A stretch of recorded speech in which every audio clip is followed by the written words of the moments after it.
I have a new TV show on Newsmax TV on Saturdays at 7:30. Tune in, you'll enjoy it. In my new book, Corrupt, the inside story of Biden's dark money, I have a chapter that illustrates the corrupt nature of the Biden family and how Joe covered it up.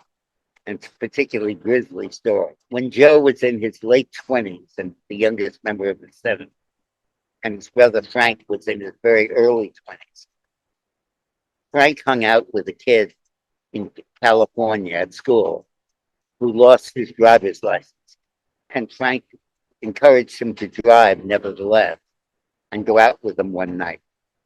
And the kid drove the car, but Frank sat next to him in the passenger seat and operated the gears. And of course, that was a recipe for disaster. And as they were cruising down the strip, Frank encouraged the friend to speed. And in the 35-mile zone, they did 80 miles an hour. And suddenly, a guy darted out in front of them, a man. And the kid didn't put the brakes on in time. And he ran over the man and killed him. And he was found guilty of vehicular homicide. But the interesting story is that this man had two very young daughters. And the estate sued on behalf of the kids.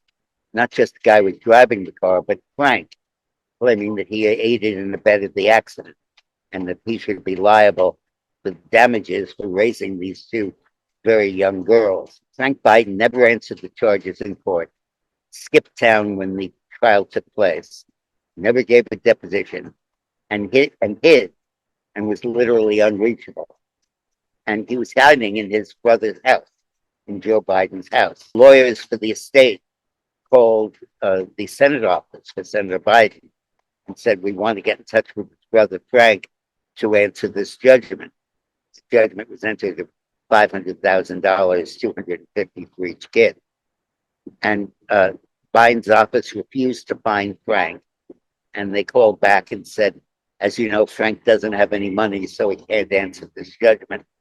Senator Biden is encouraging Frank to do that, but he hasn't done that yet, and we're not going to help you find him. Subsequent to that, in the 10 or 15 years later, Joe Biden arranged for Frank to get a very lucrative contract to develop solar energy in the Caribbean and in Costa Rica. Frank Biden was paid a significant sum of money for that, but he never used that money to pay off these girls, and the judgment is still outstanding. That gives you a really good encapsulation of Joe Biden's character.